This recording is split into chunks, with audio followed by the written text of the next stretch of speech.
Maybe we all feel a little like Chris. I'm not sure how to follow that. We couldn't get the Spice Girls, so we were trying to come up with a name for them.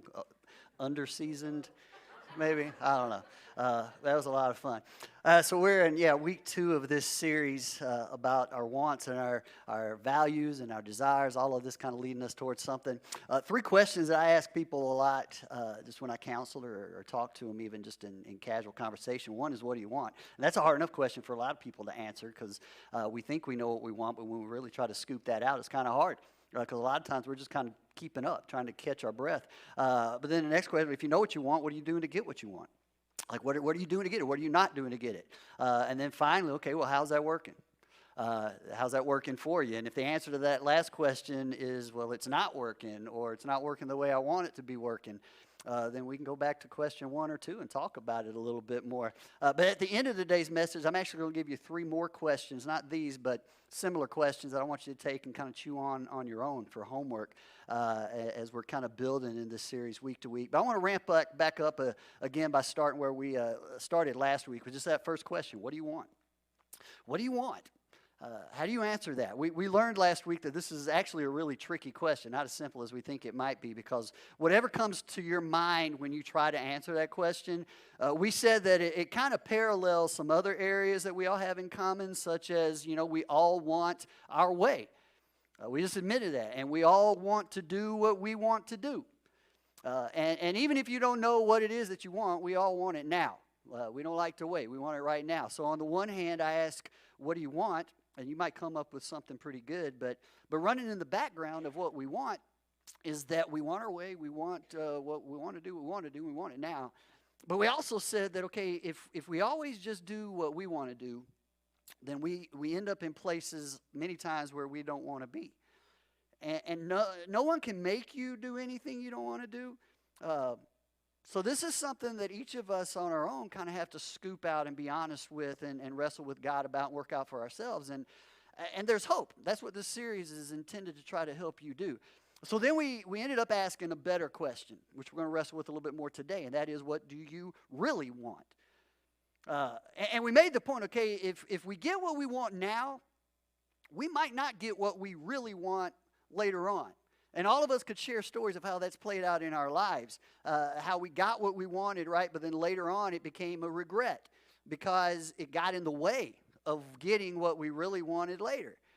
And now we wish even maybe we could go back and not get what we wanted to begin with. Regret. But underneath what we really want is what we value. Our values. Our values are really what we live out of. That's what drives our wants. That's what drives our desires. But I say it's underneath there because there's actually very little you can find in culture, society, very little in the media. There's even very little you can find in a lot of religious circles that doesn't think, okay, this kind of teaching is a little too touchy-feely, it's not spiritual enough, and will help you focus your attention on what you really value as important. But that's really what value is. A value is what you think is most important.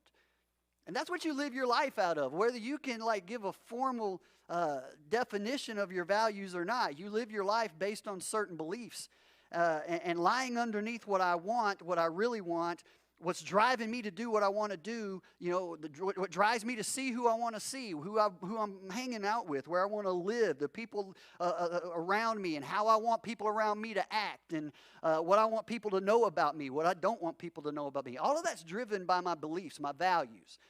All of those driven by that, whether, like I said, you can say it or not. You act out of, you live your life out of what you believe is most important. For example, I could ask you what you want relationally, and a lot of different people in different relational spectrums. Some of you would say, well, I'm looking forward to getting married when I want to get married. Or you could say, I want to stay married. I want a good marriage to continue. Or maybe you're just happy being single, and I don't really want to get married for a while. I want to be a happy single person. Okay, but what do you value? That's what you want, but what do you value? What's behind your desire to be married or be single? Right? Well, I want to be able to date, right? Well, that's great, but what's behind that? Why? Why is that important to you? What do you want? What do you want financially? Well, Dennis, I want to be rich. Okay, great. Why? Why? What would being rich do for you that you don't have right now? What's underneath that? That's awesome, but what do you really want that being rich will give you? What's underneath are the values that we rarely really think about. And it even goes deeper than that. Like, okay, what kind of person do you want to be? What about your character? You know what you want. You might know what you want your relationships to look like. You got some goals, but who do you want to be? Who would you want people to say you were at your eulogy? What do you believe those relationships, all those financial goals, what do you believe they say about you? That's a value question, and it should drive us deeper than just our surface goals. And again, we're never going to get what we really want until we can discover what it is we really value. And so we're really going to dive into that deeper next week, the value side, because unless someone helps you focus your attention on this, what you really value, you're probably, this is to be honest, you're probably never going to slow down enough. You're just trying to go day to day right now, keeping up, trying to catch your breath. You're never really going to be able to slow down long enough to discover what it is. And nobody can answer this question for you. I can't give you your values. There's no preacher, there's no guru, there's no self-help book out there that's going to tell you this. No one can answer for you what you really value. But I can't tell you that you're never really going to get what you want until you discover what it is that you really value. And so now here's the really interesting thing. If you're not a Christian, maybe you came today because somebody's been bugging you long enough, or you got bribed with lunch, or you're just trying to get points with God on Super Bowl Sunday by being in church. I don't know. Whatever got you here today, I'm glad you're here. But here's the good news. If you're not a Christian, regardless of whether you believe in God or what you believe about Christian people, this thing we're talking about, it's not even just a Christian thing. This is just a human thing. We all wrestle with this. Regardless of whether you believe God even created you, until you discover what's driving you to do what you do and live the way you live, you're never going to get what you really want, because you don't know. Now, if you are a Jesus follower, for the rest of us, we have a chance to take this even a step further, because we believe there is a God who we have the opportunity to call Father, and we believe that He sent His Son into the world. And the amazing thing about Jesus is that He consistently pointed to value over want. He always pointed His audience past just the here and now to what lies beyond just the here and now. From what's right in front of me to what's beyond just what's right in front of me. And we believe that Jesus not only helps us to know what we value most, but Jesus points the way towards what's really most valuable. The ultimate life point. That's what it is that gives life its ultimate purpose. But even if you're not ready to stretch that far quite yet, I think you still need to learn how to discover what you really value. Now, having said all of that, all right, some of us, I don't think, well, this should be really easy. I don't know why we're spending so much time on it, right? Like you take a little Facebook quiz and find out which princess you are and what you value in life, right? Or do a little personal inventory. You can go on Google and find personality inventories and value inventories and just figure it out and go from there, right? And now, actually, next week I'm going to give you something that's really practical to help you maybe with this, that's helped me before. But before we can even get to that, okay, here's the real problem we all run into with trying to answer this question. It's really unnatural for us to do what's valuable. It's unnatural to choose valuable. It just goes against our nature. Choosing valuable is difficult. And it's not difficult just because you lack the right information. It's not difficult even because you just need more discipline. It isn't fixed by just getting more information or better habits. Your habits, your life flows from your values, whether you can define them or not. Your habits flow from your values. It's deeper than that. There's this internal conflict in all of us between what comes naturally and what we really value. And when those things start to conflict, that's what drives anxiety. That's what drives depression. That's what drives a lot of bad things. And most people struggle to break through this barrier of what feels natural and what I really value, what I say I really believe, and how my life really looks. But when they do, when they can get this in sync, it's life-changing for the better. And I want that for you. I believe your Heavenly Father wants that for you. And I believe ultimately you want that for you too. But this isn't an easy battle to win. We all struggle with this.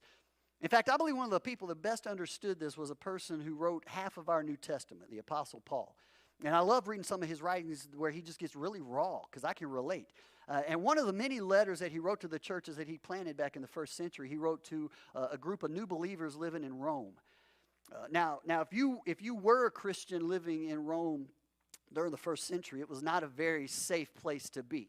If you've read your history, you probably know that. And yet it's remarkable that just into like the AD 40, AD 50, not too long after Jesus was on the scene, there were literally hundreds and hundreds of believers, of Christians in the city of Rome, just a couple of decades after Jesus. And there were maybe a dozen or so house churches. And Paul writes them this letter. And in this letter, he talks about this inner conflict that we've been wrestling with, that we all battle with. And he talks about it, it's like in such relevant terms, he could literally be writing this to Life Point Crossing today, I think. In fact, okay, don't throw to this yet, but this first verse, I don't know how many of you have like a life verse. It's something sometimes we say, some people don't understand what that means, but maybe you have a life verse or just verses that are real special. If you don't have a life verse, for a lot of you, this first verse that Paul read, this could be like a new mantra. This could be I would suggest this to you if you don't have a life verse, all right? It's Romans 7:15. Paul says, I don't really understand myself. So there you go, right? You pin that up on your refrigerator. You put that on your mirror at home, get a little nice verse tattoo or whatever, because that speaks to us, right? We get that. I mean, even if you don't understand other parts of the Bible, you get this. You know this is true. I don't really even understand. I don't get me sometimes. Because every single one of us could stand up and give an example from our lives. Likely you could give an example from this past week where you did something only later to just kind of say to yourself, why was I such a bonehead? What in the world was I thinking? Why would I do that? Why would I do that again? Right? Why did I say that? Why did I eat that? and here's the answer. Paul kind of wrestled with it too. I don't really understand myself. And that's the point of today's message. There's this inner battle between your values and your human nature, between what you say you believe and how you really live. And it's a big deal. It's at the core of a lot of issues people struggle with, like I said. And it's an incongruent values. And it's way deeper than just get some inspiration, get hyped up, white knuckle your way to some discipline and you'll be fine. No, it's harder than that. And Paul explains a little further. He says, I don't really understand myself. And we're like, yeah, we feel you, Paul. For I want, all right, there's the word we've been talking about a lot. I want to do what is right, but I don't. Instead, he says, I do what I hate. He's like, man, why do I do it? I don't get it. And we've been there, right? And it'd be real easy just to say, okay, well, Paul, you're aware, you know what you're doing, so just stop it, right? I mean, if you know it, why don't you just quit? Why don't you just do what you're supposed to do and don't do what you're not supposed to do? It should be pretty simple, right? But we all know it's really not. It's not that simple. That's why he's being so honest about it. And hate is a really strong word, but that's where he says this process takes him every time. He goes from wanting to hating. And now listen to me for just a second, because I read this, and some of you hate yourself. That's where this has led you. It spills out on other people, yeah, but you have this way of hating yourself for what you've done or what you didn't do, and you were there the whole time, right? And you would, I mean, we like to blame. You want to blame your mama, you want to blame your papa, you want to blame society, you want to blame the boss or the culture or the world. We seek to blame. That's in our human nature too, but you kind of hate yourself. And Paul, I think, would say, I understand that. I get it. I'm wrestling with this too. Because if I keep on doing what I really don't want to do, after a while, I start to hate what I do. And hating what I do, that's just like a half step away from hating myself. Because I'm the one doing it. And maybe that's where you're living right now. So Paul goes on. He says, but if I know that what I'm doing is wrong, this shows that I agree that the law is good. Now, that sounds really, really deep, but I think basically what he's saying there is, hey, I know the difference between right and wrong.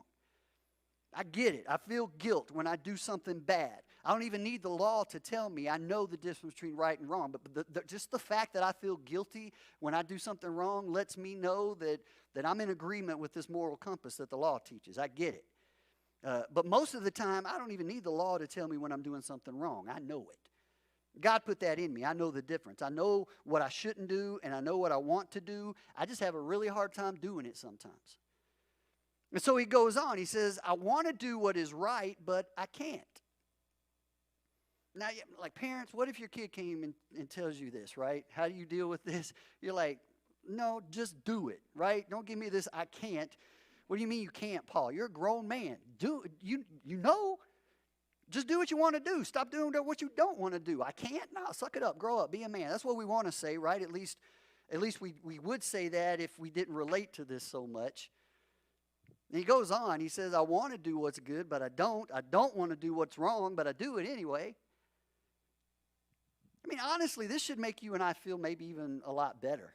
Because, right, this guy wrote the half the New Testament, and yet he's so much a guy we can relate to. He doesn't give us a lot of oughts and shoulds and guilt trips, and it's just this raw confession. Man, I'm struggling. I don't even get it. Here's a guy who seems like he would get me. So what's his point in sharing all this with us? It's what we're building on today. To start with understanding, okay, that what we all naturally want, what we naturally go to, is often in conflict with what we ultimately want. And that causes all kinds of ugly things: guilt, shame, anxiety, depression, all of that. And what I want you to help you understand is that what you ultimately want is born out of what you value. But choosing what you value is often unnatural because of this inner conflict that Paul relates with us on. I mean, come on, think about this. We've all gotten something we naturally wanted, only to end up later on with something we didn't ultimately want. And something that was in conflict with what we really valued. And if you've ever been there, that creates like this shame cycle, doesn't it? Where I just never feel good about myself. There's just something inherently wrong with me. I hate what I do, and so I hate myself. And if you know me, you may know I love nature. I like getting out. I hate wintertime with all the grayness and stuff. There's beauty in winter, but when it's just gray and everything's dead and there's no leaves, I need to be out surrounded by green stuff, right? Fresh air. I love it. Nature is beautiful. But nature can also be really dangerous too, right? If you guys like hanging out in nature, you got to respect nature. Why? Because nature doesn't really have compassion. There's no forgiveness in nature. If I get hurt in nature, I can't blame nature. Like wild animals out in the nature, they can't show you grace. But this natural part of our world is a part of who we are as human beings too. Think about what human nature left unchecked leads to. Like seriously, think about what's in us. Here's a short list just in case you need one. Like there's things like cheating, lying, racism, adultery, revenge, selfishness. You could add to that, I'm sure. But this is what human nature naturally looks like when you leave it unchecked. You don't keep boundaries. And this list is a good way to undermine your future. But it comes naturally, doesn't it? I mean, let's just own this. Left unchecked to my own desires with no boundaries, no rules, no consequences, no accountability. These are the kind of things we lean towards.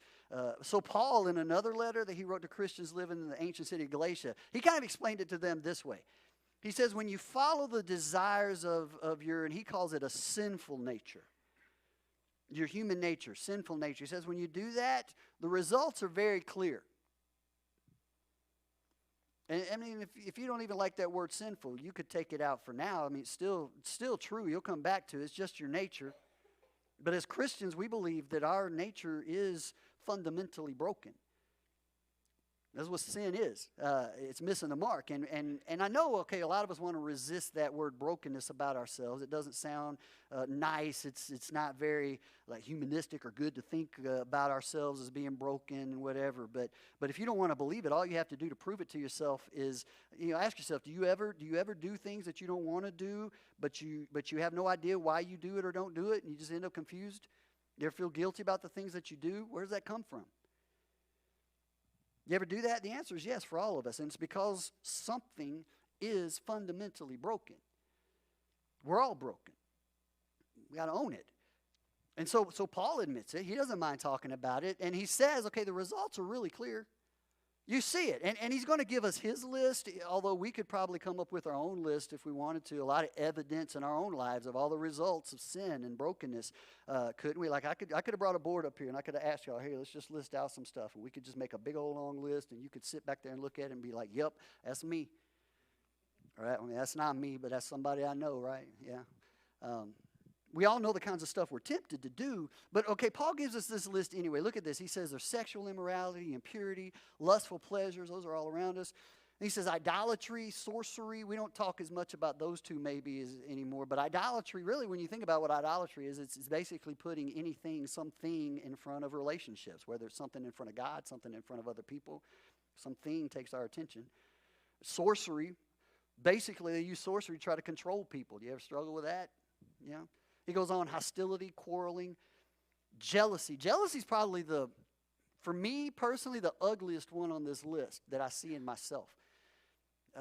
Like, I see it when I fall into the comparison trap, because it's just my pride, my ego wanting more for me and less for somebody else, right? And or like, I just got to admit, maybe you can relate, when I secretly, inwardly celebrate the struggles of other people, like people I even like a lot, because I don't think I have it as good as they do or something, jealousy.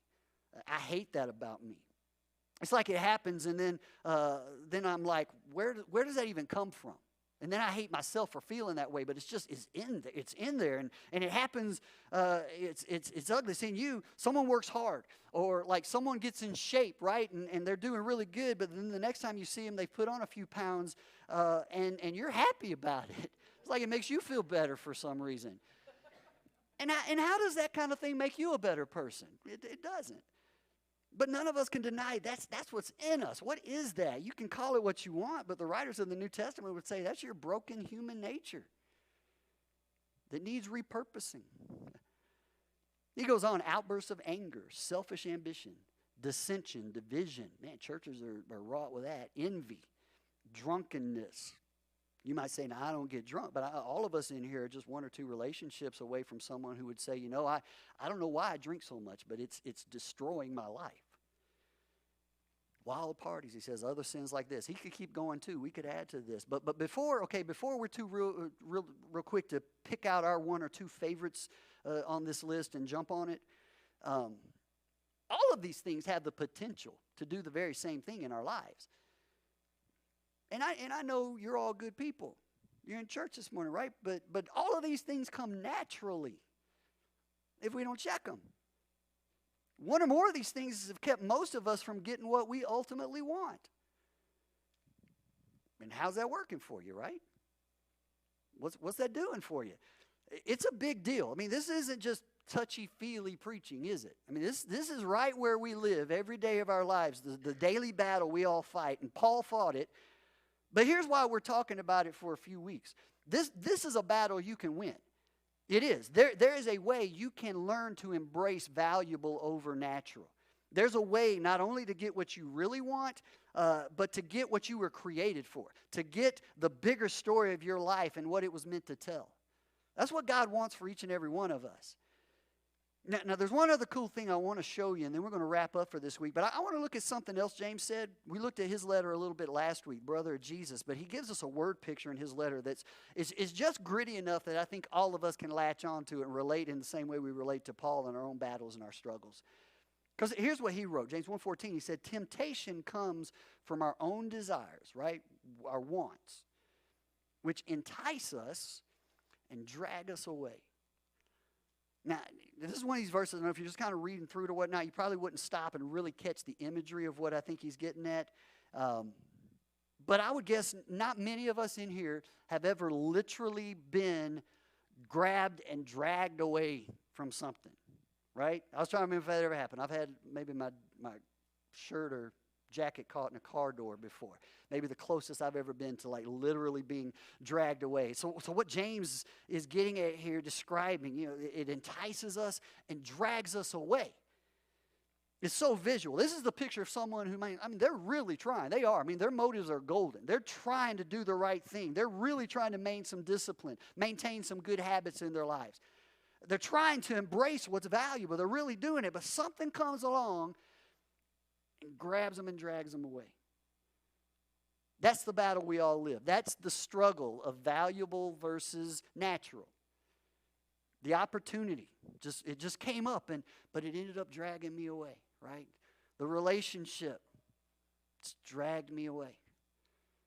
This old relationship popped up and dragged me away. This old habit came back and just dragged me away. And James goes on. This is such a visual. He says, these desires give birth to sinful actions, And when sin is allowed to grow, left unchecked, it gives birth to death.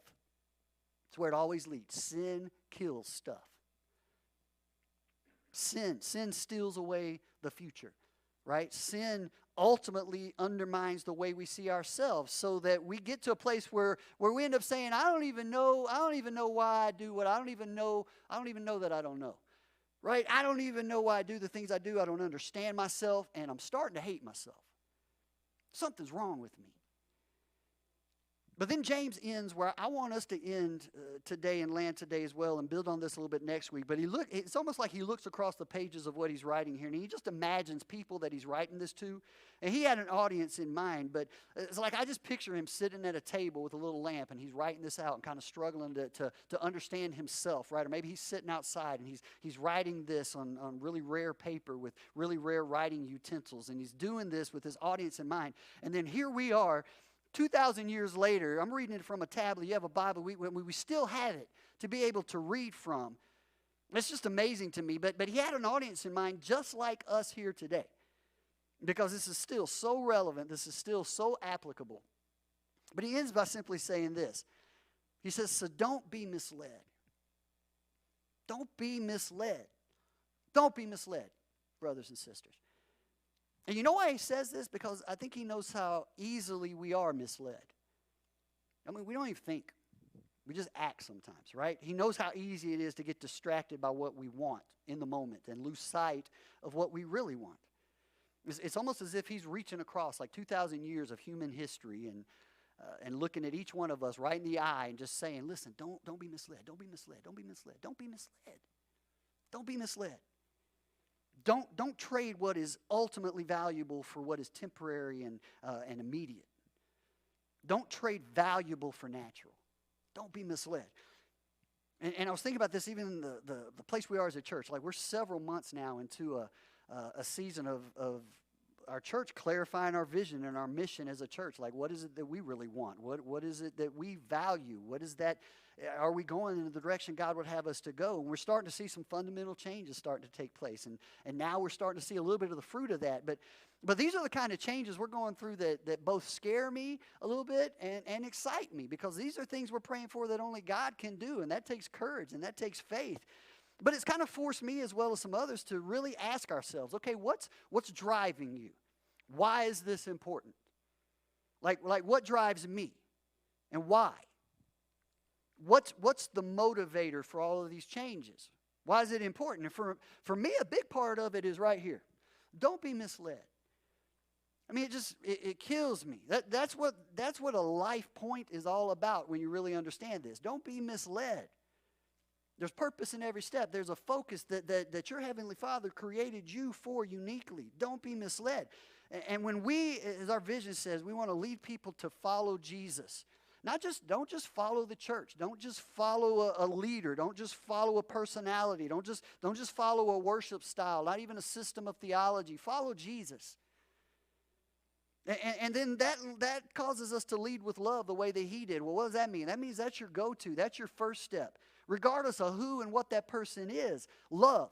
Start there. Lead with love, especially people who aren't like you and may not like you. Go out of your way to show them a radical, unexpected love in ways that help people. And that leads us to live a bigger story. You can't help but live a bigger story when you're following Jesus and leading with love.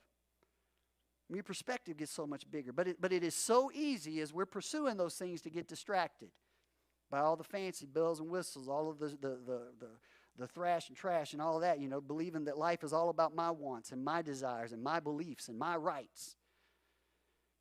And I know the older, hopefully the more wiser I get. I don't know. Maybe I get a little more cranky too. But it breaks my heart, though, to see people make decisions, because I've done it, and just follow mindlessly after things that undermine the greater story that God wants to live in and through you, that God wants to produce in your life. It kills me to see people continue to do things they don't want to do and find themselves in places they don't want to be and feel helpless about it. And part of it is that there are more than enough things in life for us to not have control over. I mean, there's more than enough things out there in our relationships and our marriages that we don't have any control over. More than enough things in our jobs and finances and careers. More than enough traffic that we can't control to make us cranky and mad all the time. Right? A lot of things out of our control in this life. Plenty of things that challenge our church that we don't have any control over. So why would we undermine our own bigger story by simply choosing what comes natural over what we really value? Why would we not take the time to really wrestle with this on a heart level with God? That's the challenge of vision. That's the challenge of purpose, not only for our church, but for you and your life as well. What do you value? What do you value? We're going to go deeper with that question next week. But listen, okay, whether you're a Christian or not, however you answer that question, I firmly believe that following Jesus will make what you value even more valuable. It just puts it in a different perspective. It's what you were created for. Jesus makes life more valuable. And following Jesus makes you better at life. He does, because Jesus will point you past the immediate to the ultimate.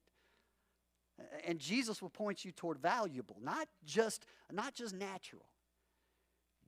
And today, I don't know, maybe you're still not even sure about what we believe about God and Jesus and all this church stuff, but you're here. And I'd invite you just to take another step, maybe just another baby step. But that's all it takes to follow, is a step. Do what Jesus himself invited everyone to do. Just follow me. Just follow me. I know you have a lot of questions. You might have a lot of doubts. You might be unsure about some things. But take the step you know you can take. Just follow me. Just follow me. And the other thing I think that gets my blood pumping about this is when I hear more and more people who have walked away from church or walked away from Christianity, and you know these people too. I just want people to understand that following Jesus is not like this big life buzzkill. So not that. It's about our Creator God stepping into his broken creation to point us towards something greater. God wants more for you, not less. Something beyond just our misled inclinations and what we think we understand. No, this is the best thing. This is the best of the best thing. And yes, we believe in eternity. We believe in a life beyond this. But the kingdom of God is also here and now. And Jesus will make your life here and now better. I know this because just like you, just like James, just like Paul, every day I have to resist being dragged away from what's most important. It's there every day of my life. But as many of you know, it is worth the fight. It's worth the struggle to be able to come out on the other side, on the right side. And Jesus makes my life bigger. Jesus makes my life better. And it's worth it to fix our eyes on something, to fix our eyes on someone beyond just the here and now. So what do you really want? That's the question I want you to wrestle with. And between now and next week, when I hope to see you again with a friend beside you, just come back. We're going to keep struggling with this. But I also said I want to give you 3 questions to take for homework this week. And I want you just to think about this, all right? They're in your notes if you want to. But the first I just gave you, okay? So number 1, what do you really want? Wrestle with that level. What do you really want? Not just what do you want. What do you really want? Like, what's behind it? And okay, you're going to have to go deeper than this, than just... I want a brand new F-150 4x4 with the Raptor package, and I want a garage big enough to park it in, right? That's great, and I hope you get that, and maybe one day you'll let me ride in it and drive it. But why? Like, what does that do for you? What does that say about you? Why is that important? What's behind it? Well, what do I want? What do I really want? I want to get married. That's awesome. Marriage is an awesome thing, but why? I mean, what is it about being married that gives you something you don't have? What do you really want from being married? What do you really want? Now, here's the second question, is what's dragging me away? Just like we just read. What is it that's keeping me from it? What are you doing to get what you want? Or what are you not doing to get it? What's keeping you from it? What's dragging you away? Let's be honest about this. And let me add this too, because this question is between you and God. So this would be a question to be just brutally honest with yourself. Put all the justifications and all the excuses you like to bring up and all the comparisons and all those other things and all the reasons you give everybody else for not doing it, and just be honest with yourself. What's dragging me away? Fear? Pleasure? Toxic relationships? Comparisons? Bad habits? What is it? What keeps reaching up and grabbing hold and dragging you back away from what you really want? Here's the third question. It's not how's that working for you, but it's pretty close. I want you to ask yourself this. How long do I plan to let what I naturally want drag me away from what I ultimately want? How long? Like Another year? Another 5 years? Another 10 years? Am I gonna wait? Am I gonna wait for the next relationship to get it right? Am I gonna wait until the kids are gone? Wait until I get my act together? Then I'll do something? Wait till things are perfect? How long? How long are you gonna wait, and why? What would keep you from taking a step today? I'd love for you to sit down and answer those questions. And there's also some discussion questions I mentioned. You can go to getalifepoint.com, go to the message page today, and go deeper on your own. Or better yet, get in a group and talk about this with some other people. But then I want you to come back next week. I want you to bring a friend, and we're going to discover a little bit more about what's most important for you.